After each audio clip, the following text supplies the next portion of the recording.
High, good morning. আজকে তোমাদের সাথে শেয়ার করব একটা হেলদি অ্যান্ড টেস্টি রেসিপি।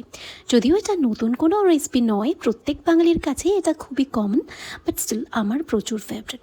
ঘুম থেকে উঠে এক কাপ কফি খেয়ে চলে গিয়েছিলাম বাড়ির বাগানে। হ্যাঁ, এটাই আজকের রেসিপির মেন ইনগ্রিডিয়েন্টস, কুমড়ো শাক। তো ফার্স্টে যতটুকু দরকার আমি কুমড়ো শাক কেটে নিয়েছিলাম। আর এখানে আমি আমার পছন্দের কিছু সবজি কেটে নিয়েছিলাম, কারণ এই রেসিপিটাতে একটু সবজি না দিলে খেতে ভালো লাগবে না। অ্যান্ড মেক শিওর সবজিগুলোর শেপ যেন একই রকম হয়, মানে এরম কিউব টাইপের।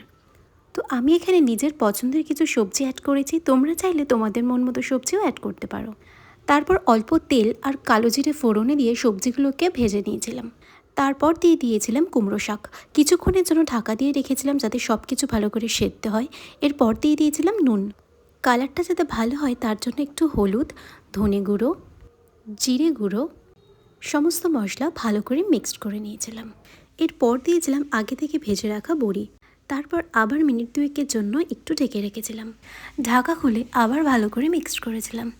এই যে আমার কুমড়ো শাকের চচ্চড়ি একদম রেডি। আমি এটা এনজয় করি। আবার দেখা হবে নেক্সট কোনো ভিডিওতে। ততক্ষণ বাই।